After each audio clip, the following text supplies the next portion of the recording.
बिस्मिल्लाहिर्रहमानिर्रहीम। Dear students, अस्सलाम वालेकुम। बिस्मिल्लाह फ़िज़िक्स यूट्यूब चैनल में आप सबको खुश आमदीद। शार्ट क्वेश्चंस हम लोग जो है वो डिस्कस कर रहे थे। 15.7 है, वो कह रहा है the fig 15.7 shows a coil of wire in the XY plane with a magnetic field directed along the y-axis, around which of three coordinate axes should the coil be rotated in order to generate an EMF and current in the coil। वो कह रहा है ये magnetic field जो है वो यहाँ पर दिखाई गई है जो कि पॉजिटिव वाई एक्सिस की तरफ है, और ये एक कॉपर की एक कॉइल यहाँ पर पड़ी है। इन तीनों एक्सिस में ये Z, Y और X, इन तीनों में किस एक्सिस के अलोंग इस कॉइल को रोटेट किया जाए तो EMF जनरेट होगी। तो हम इसको सबको जो है वो डिस्कस करेंगे। सबसे पहले हम Z एक्सिस को देखते हैं। अगर इस कॉइल को Z एक्सिस के अलोंग जो है वो रोटेट करवाते हैं तो ये कॉइल हॉरिजॉन्टली पड़ी है। आप इमेजिन करें ये हॉरिजॉन्टली पड़ी है, ये नीचे ही ऐसे घूमती रहेगी Z एक्सिस के अलोंग। इसके ऊपर से गुजरने वाली मैग्नेटिक फील्ड लाइंस इसके ऊपर से ही गुजरती रहेंगी, कोई भी इसके प्लेन को क्रॉस करके नहीं जाएगी, यानी इसके अंदर से मैग्नेटिक फ्लक्स चेंज नहीं होगा। तो फैराडे लॉ के मुताबिक अगर यहाँ पर इस कॉइल के अंदर मैग्नेटिक फ्लक्स चेंज नहीं होगा तो इसमें EMF भी पैदा नहीं होगी, तो Z एक्सिस के अलोंग तो EMF पैदा नहीं होगी। अच्छा, अगर इस कॉइल को Y एक्सिस के अलोंग रोटेट करवाएं, ऐसे Y एक्सिस के अलोंग, तो ये कॉइल जो है Y एक्सिस के हर वक्त पैरेलल रहेगी। इसका प्लेन, ये जो प्लेन है इसका, ये Y एक्सिस के हर वक्त पैरेलल रहेगा। अगर हम इसको इस तरह से जो है वो घुमाएं Y एक्सिस के अलोंग, तो अगर plane of the coil Y axis के पैरेलल रहेगा तो सारी मैग्नेटिक फील्ड लाइंस इसकी साइड से गुजरती जाएंगी, इस प्लेन में से पास नहीं करेंगी, जिसकी वजह से यहाँ पर कोई EMF इंड्यूस नहीं होगी। और अगर इस कॉइल को हम रोटेट करवाते हैं X एक्सिस के अलोंग, तो फिर जो है ये कॉइल जो है इसके अंदर EMF इंड्यूस हो सकती है। X एक्सिस के अलोंग कैसे ये रोटेट करेगी कि ये इस डायरेक्शन के अंदर रोटेट करेगी, इस तरफ से। अगर ये कॉइल हम इसको इस तरफ से लेकर जाते हैं तो इसकी ये शेप बन जाएगी। यहाँ पर इस कंडीशन में X एक्सिस के अलोंग ये इस तरह बन जाएगी ये कॉइल। अब इस कंडीशन के अंदर सारी की सारी मैग्नेटिक फील्ड लाइंस इसके इस प्लेन में से पास करेंगी, ये भी पास करेगी, ये मैग्नेटिक फील्ड लाइन भी पास करेगी, ये भी। मैग्नेटिक फ्लक्स मैक्सिमम होगा। और उसके बाद जब दोबारा ये कॉइल जो है वो इस कंडीशन के अंदर आएगी, हॉरिजॉन्टल कंडीशन में, तो फिर कोई भी लाइन इसमें से पास नहीं करेगी। उसके बाद दोबारा अगले जो है वो क्वार्टर साइकिल के अंदर जो है फिर मैग्नेटिक फ्लक्स इसमें से गुजरने वाला मैक्सिमम हो जाएगा, और जो है वो मैग्नेटिक फ्लक्स यानी X एक्सिस के अलोंग इसको रोटेट करवाने की वजह से मैग्नेटिक फ्लक्स इस कॉइल के अंदर से चेंज होगा। जब मैग्नेटिक फ्लक्स कभी मैक्सिमम होगा कभी मिनिमम होगा तो उसकी वजह से जो है वो इसमें EMF इंड्यूस होगी, क्योंकि फैराडे लॉ ये कहता है कि जब किसी सर्किट या कॉइल में मैग्नेटिक फ्लक्स चेंज होता है तो उसमें EMF इंड्यूस होती है। तो X, Y और Z एक्सिस के लिहाज से अगर हम कहें तो ये इस कंडीशन में जस्ट X एक्सिस के अलोंग मूव करेगी तो इसमें EMF इंड्यूस होगी, अदरवाइज नहीं होगी। अच्छा, उसके साथ है नेक्स्ट जो 15.8 है। 15.8 में वो कह रहा है how would you position a flat loop of wire in a changing magnetic field so that there is no EMF induce in the loop. आप किस तरह से फ्लैट लूप ऑफ वायर को चेंजिंग मैग्नेटिक फील्ड के अंदर जो है वो रखेंगे, पोजीशन करेंगे कि वहाँ पर कोई EMF इंड्यूस ना हो। तो हम ये कहते हैं कि if we place the plane of the loop in magnetic field in such a way that it is held parallel to magnetic field lines. अगर ये जो प्लेन है लूप का वो इस तरह हम रखें, ये इस तरह कि मैग्नेटिक फील्ड लाइंस उसके साइड से गुजरती जाएं, कोई भी लाइन उसके इसको क्रॉस ना कर रही हो, साइड से गुजर रही हो, तो हम ये कहेंगे कि मैग्नेटिक फ्लक्स उसमें ज़ीरो होगा। जब मैग्नेटिक फ्लक्स ज़ीरो होगा तो चेंज इन मैग्नेटिक फ्लक्स भी क्या होगा, ज़ीरो होगा। जब change in magnetic flux zero होगा तो फैराडे लॉ के मुताबिक E बराबर है N del phi divided by del T.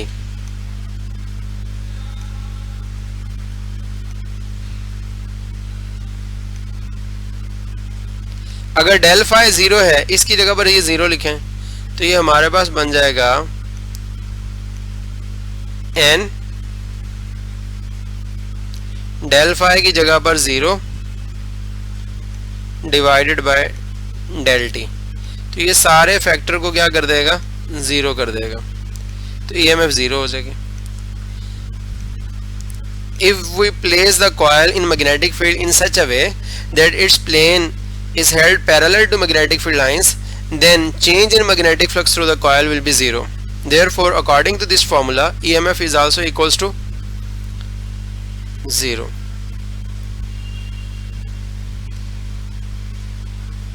अच्छा, उसके साथ है वगैरह, in a certain region the earth magnetic field is point vertically down. When the plane flies due north, which wingtip is positively charged? एक खास जगह पे अर्थ की मैग्नेटिक फील्ड जो है वो नॉर्थ डाउनवर्ड है, वर्टिकली डाउनवर्ड है। मैग्नेटिक फील्ड को हम इस तरह शो कर लेते हैं, ये डाउनवर्ड मैग्नेटिक फील्ड की वजह से हम यहाँ पर क्रॉस लगा रहे हैं। ये मैग्नेटिक फील्ड डाउनवर्ड है। हमने पढ़ा था कि अगर हम टॉप व्यू ले रहे हैं, यानी हम ऊपर से देख रहे हैं, तो ये मैग्नेटिक फील्ड जो डाउनवर्ड है उसको हमने किससे शो कर दिया, क्रॉस से शो कर दिया।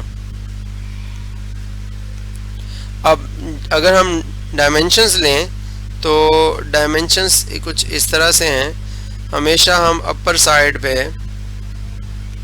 नॉर्थ को शो करते हैं,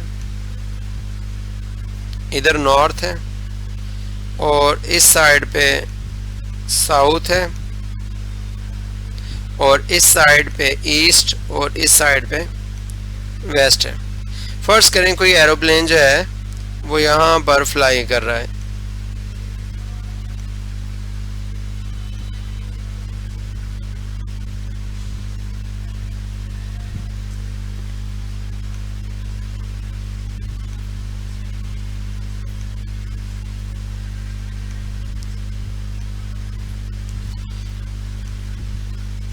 ये एक एरोप्लेन फ्लाई कर रहा है और इसकी वेलोसिटी इस तरफ है। आप अपने दाएं हाथ का जो थंब है उसको इस तरफ शो करें, दाएं हाथ का थंब वेलोसिटी की तरफ, ऊपर की तरफ, और अपने दाएं हाथ की जो फिंगर्स हैं वो रेड कलर के क्रॉस की तरफ शो करें। तो जो पाम है उसके परपेंडिकुलर फोर्स लगेगी और वो फोर्स इस डायरेक्शन में लगेगी, इस साइड पे। तो हमें पता है इस तरफ ईस्ट है और इस साइड पे क्या होता है, वेस्ट होता है। तो फोर्स लग रही वेस्ट साइड की तरफ राइट हैंड रूल के जरिए से। तो उस फोर्स का फॉर्मूला हमने पढ़ा था, F equals to Q into V cross B। तो ये फोर्स जब चार्जेस के ऊपर लगेगी तो उसकी वजह से चार्जेस वेस्ट साइड की तरफ मूव करेंगे। इस वजह से इस एरोप्लेन का जो वेस्ट विंग है वो पॉजिटिवली चार्ज हो जाएगा। सारे चार्जेस यहाँ पर इकट्ठे हो जाएंगे, इस जगह पर वेस्ट विंग पॉजिटिवली चार्ज हो जाएगा। उसके बाद है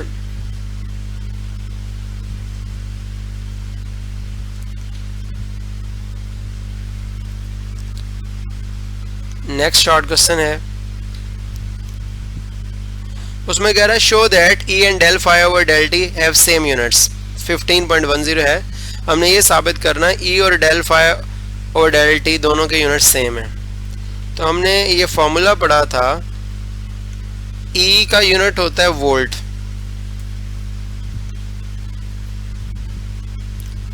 तो वोल्ट बराबर होता है जाउल पर कूलम के। तो ये वोल्ट बराबर है जाउल पर कूलम। उसके बाद del phi over del T जो है इसका हम यूनिट लिखेंगे। हमें पता है डेल फाई का यूनिट जो है, डेल फाई को हम लिख सकते हैं, ये डेल बी इंटू ए लिख सकते हैं हम इसको। मैग्नेटिक फ्लक्स बी ए के बराबर होता है, डेल फाई की वजह से हमने बी के साथ डेल लगा दिया, तो ये डेल बी और साथ में ये ए डिवाइडेड बाय डेल टी।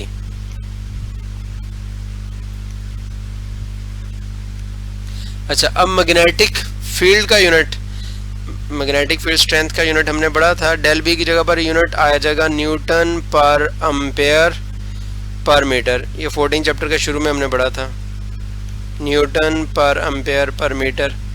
और एरिया का यूनिट होता है मीटर स्क्वायर, तो वो इधर लिख देंगे मीटर स्क्वायर। और टाइम की जगह पर हम यूनिट लिखेंगे सेकंड। अब ये मीटर इस मीटर स्क्वायर से कट जाएगा, ऊपर बन जाएगा न्यूटन मीटर, न्यूटन और ये मीटर, ये ऊपर न्यूटन मीटर बन गया। ये एम्पेयर नीचे आकर इस सेकंड से मल्टीप्लाई कर जाएगा। या अगर आपको ऐसे समझ नहीं आ रही तो आप कहीं यहाँ पर सेकंड ओवर 1 है, ऊपर जाकर 1 ओवर सेकंड बन जाएगा। यानी ये हमारे पास एम्पेयर वैसे ही इधर रह गया, और ये जो था ये सेकंड ओवर 1 यहाँ पर मल्टीप्लाई होकर 1 ओवर सेकंड बन गया।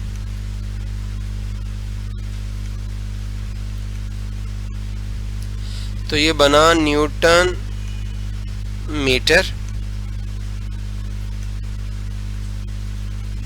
Divided by ampere second.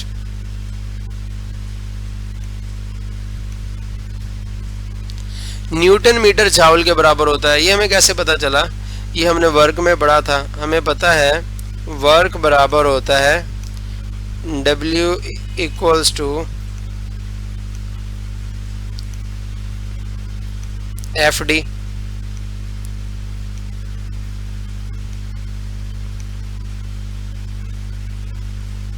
अब वर्क का यूनिट जाउल, इसको जूल भी पढ़ते हैं, और फोर्स का यूनिट जो है वो न्यूटन, और डिस्प्लेसमेंट का यूनिट जो है वो मीटर है। तो ये हमारे पास जाउल बराबर आ गया न्यूटन मीटर के। तो इस न्यूटन मीटर की जगह पर जाउल लिख सकते हैं। और एम्पेयर सेकंड जो है वो कूलम के बराबर होता है। ये हमें कैसे पता चला? करंट का जो फॉर्मूला था वो था I इक्वल्स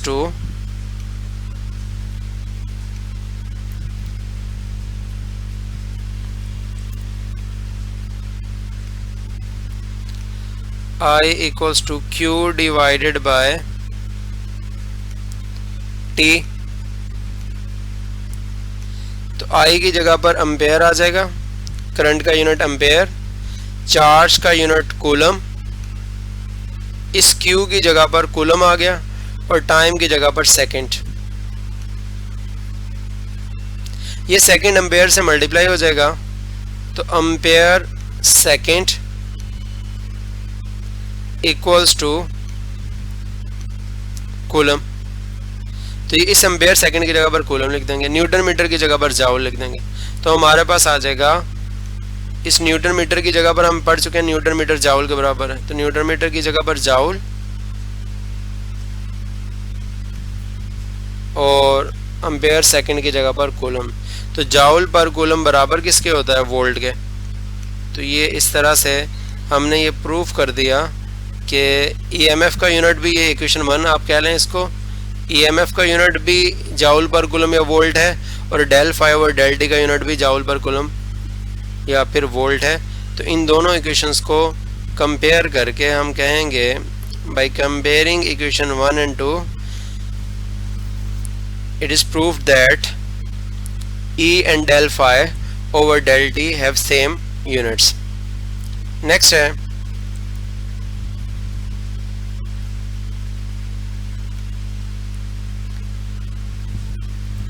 जी, उसके बाद है नेक्स्ट शॉर्ट क्वेश्चन। वो कह रहा है when an electric motor such as an electric drill is being used, does it also act as a generator? If so, what is the consequence of this? अगर एक drill machine जो है, क्या वो भी इलेक्ट्रिक मोटर जो है जैसा कि ड्रिल मशीन है, क्या वो भी जनरेटर के तौर पे यूज़ होती है? अगर होती है तो उसका नतीजा क्या है? देखें, ड्रिल मशीन हम कहेंगे yes, drill machine is also act as a generator. तो फ़र्क क्या है? What is the difference between a generator and a motor? तो उसमें जस्ट ये है कि जनरेटर जब घूमता है तो उसके अंदर EMF पैदा होती है मैग्नेटिक फ्लक्स की वजह से। तो मोटर भी जब घूमती है तो उसके अंदर EMF पैदा होती है। अब जनरेटर उस ईएमएफ को, जो पैदा होने वाली ईएमएफ आउटर सर्किट में सप्लाई करता है, लेकिन जो मोटर है इसमें पैदा होने वाली ईएमएफ जो है वो आउटर सर्किट को सप्लाई नहीं की जाती, उसको हम ऐसे लिखते हैं। हाँ, उसका फ़ायदा ये होता है, हमने ये पढ़ा था back EMF effect in motors में V minus E over R. तो जितनी कोई मोटर तेज़ घूमती है उसके अंदर उतनी ईएमएफ ज़्यादा पैदा होती है। जितनी ईएमएफ ज़्यादा पैदा होगी V माइनस ई का आंसर उतना ज़्यादा होगा और कम होगा, और उतना वो करंट भी कम ड्रॉ करेगी। तो इसका मतलब ये हुआ कि जब मोटर घूमती है तो उससे पैदा होने वाली ईएमएफ करंट को कम करने, जो बाहर से करंट लिया जा रहा है मोटर के लिए, उसको कम करने में खर्च होती है। और जब कोई जनरेटर घूमता है उसमें पैदा होने वाली ईएमएफ जो है करंट को आउटर सर्किट को सप्लाई करती है। तो मैं फिर रिपीट कर रहा हूँ, जनरेटर की कॉइल जब घूमती है तो उसमें मैग्नेटिक फ्लक्स के चेंज होने की वजह से ईएमएफ पैदा होती है जो आउटर सर्किट को सप्लाई की जाती है। मोटर की कॉइल भी मैग्नेटिक फील्ड के अंदर घूमती है, सेल्फ इंडक्शन की वजह से उसके अंदर एक ईएमएफ पैदा होती है। वो ईएमएफ जो है उसमें बैक ईएमएफ एक पैदा होती है मैग्नेटिक फ्लक्स के चेंज होने की वजह से। वो बैक ईएमएफ आने वाले करंट को अपोज करने के लिए यूज होती है, लिमिट में लाने के लिए यूज होती है। आप 15.8 एग्जांपल देखेंगे तो उसमें भी दिखाया गया है कि एक मोटर है वो जब स्टार्ट लेती है तो उस वक्त बैक ईएमएफ 0 थी, और जब वो तेजी से घूमना शुरू करती है तो उसकी बैक ईएमएफ 22.5 तक चली जाती है। तो उसकी वजह से उसका करंट काफ़ी कम हो जाता है। पहले वही मोटर 12 एम्पेयर करंट ले रही है, अब बाद में वही मोटर 0.75 तक जो है वो एम्पेयर्स में करंट लेना शुरू कर देती है। ये 15.8 एग्जाम्पल है या 7 एग्जाम्पल है, इसको देखिएगा। तो नेक्स्ट है, can a DC motor be turn into DC generator, what changes are required to be done. क्या किसी डीसी मोटर को डीसी जनरेटर में कन्वर्ट किया जा सकता है? तो yes, a DC motor can be turn into a DC generator by making following changes. Following changes जो है वो करके, मंदरजा झैल चेंजेस करके हम डीसी मोटर को जनरेटर में कन्वर्ट कर सकते हैं। नंबर 1, हम उसके जो इलेक्ट्रोमैग्नेट्स हैं उनको परमानेंट मैग्नेट्स में जो है वो उसके साथ रिप्लेस करके, और जहाँ पर पहले बैटरी लगी हुई थी मोटर में वहाँ पर हम लोड लगा देंगे, यानी कोई इलेक्ट्रिकल अप्लायंस लगा देंगे, कोई एलईडी लगा देंगे, कोई छोटा सा यानी बल्ब लगा देंगे। तो बैटरी की जगह पर हम लोड लगा देंगे और उस मोटर को घुमाने का अरेंजमेंट कर देंगे मैकेनिकली, क्योंकि जैसे हम मोटर को घुमाएंगे उसकी वजह से मैग्नेटिक फ्लक्स चेंज होगा, और मैग्नेटिक फ्लक्स के चेंज होने की वजह से वो जनरेटर के तौर पे काम करेगी, उसमें करंट पैदा हो जाएगा। तो मैं एक दफ़ा फिर रिपीट करता हूँ, गौर से सुनें। डीसी मोटर को डीसी जनरेटर में कन्वर्ट करने के लिए उसके जो है वो इलेक्ट्रोमैग्नेट्स को परमानेंट मैग्नेट्स में तब्दील करना पड़ेगा। आमतौर पे बच्चों के टॉयज़ में जो मोटर्स यूज़ कर रही होती हैं उसमें वैसे ही परमानेंट मैग्नेट होते हैं, और उसके साथ साथ जो है वो जहाँ पर बैटरी लगी होती है उस जगह पर हम कोई चीज़ लोड लगा देंगे जो करंट के ऊपर ऑपरेट होता है, और उसके साथ फिर जो है उस मोटर को रोटेट करने का बंदोबस्त कर देंगे, जिसकी वजह से जो है उसमें ईएमएफ इंड्यूस हो जाएगी मैग्नेटिक फ्लक्स के चेंज होने की वजह से। तो उसके बाद वो कह रहा है, is it possible to change both the area of the loop and the magnetic field passing through the loop and still not have an induce EMF in the loop. क्या ये मुमकिन है कि हम एरिया और मैग्नेटिक फील्ड दोनों को change करें और ईएमएफ इंड्यूस ना हो? तो बिल्कुल मुमकिन है, क्योंकि ईएमएफ का फॉर्मूला है E इक्वल्स टू N और यहाँ पर डेल फाई और डिवाइडेड बाय डेल टी।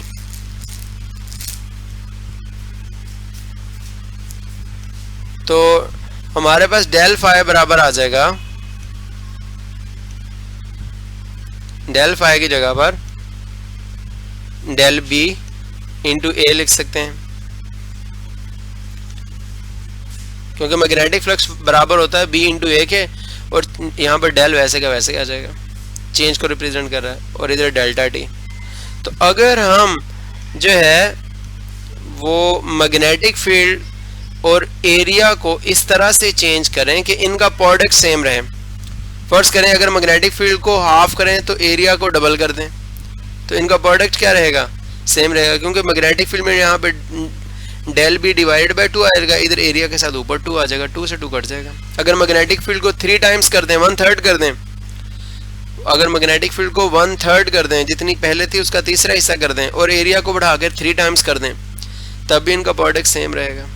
तो अगर हम मैग्नेटिक फील्ड और एरिया को इस तरह से चेंज करें कि इनका प्रोडक्ट सेम रहे तो फ्लक्स भी सेम रहेगा, क्योंकि फ्लक्स का फॉर्मूला ये है फाई इक्वल्स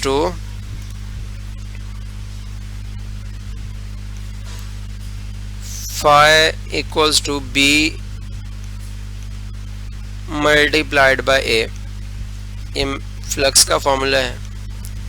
अब अगर फर्ज कर लेते हैं कि हमारे पास मैग्नेटिक फील्ड जो है, वो मैं सिर्फ समझाने के लिए बता रहा हूँ, आमतौर पे तो इसकी वैल्यू कम होती है, तो मैग्नेटिक फील्ड की वैल्यू फर्ज करें 10 है और एरिया जो है इसकी वैल्यू 2 है, तो इन दोनों का प्रोडक्ट कितना आ जाएगा 20।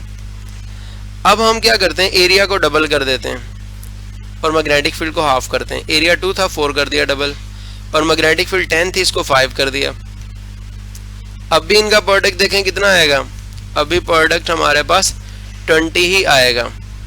तो अगर इसका मतलब मैग्नेटिक फ्लक्स दोनों दफ़ा सेम रहा, अगर मैग्नेटिक फ्लक्स सेम है तो चेंज इन मैग्नेटिक फ्लक्स कितना आएगा, डेल फाई हमारे पास 0 के बराबर आ जाएगा। अगर डेल फाई 0 आ जाता है तो इस फार्मूले में इस डेल फाई की जगह पर 0 लिखेंगे।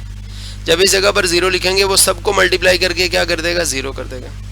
If we change both magnetic field B and area of the coil in such a way that their product remains same, then change in magnetic flux will be 0. Therefore, according to this formula, by putting the value of del phi here, we can get 0 EMF. तो EMF की value भी क्या हो जाएगी, 0। अगर magnetic flux change नहीं हो रहा तो उसकी ये 0 वैल्यू यहाँ पर लिखें, इसको सॉल्व करें, मल्टीप्लाई होकर ये सबको 0 कर देगा, तो EMF भी 0 हो जाएगी। तो आज के लिए इतना ही काफ़ी है, बाकी फिर इंशाल्लाह लाइव क्लासेस जो होंगी उसमें हम जो है वो डिस्कस करेंगे। तो ये आज में भी लास्ट ऑनलाइन लेक्चर होगा और इसके बाद जो है फिर आपकी 15 सितंबर से इंशाल्लाह जो है वो क्लासेस होंगे। अल्लाह हाफ़िज़।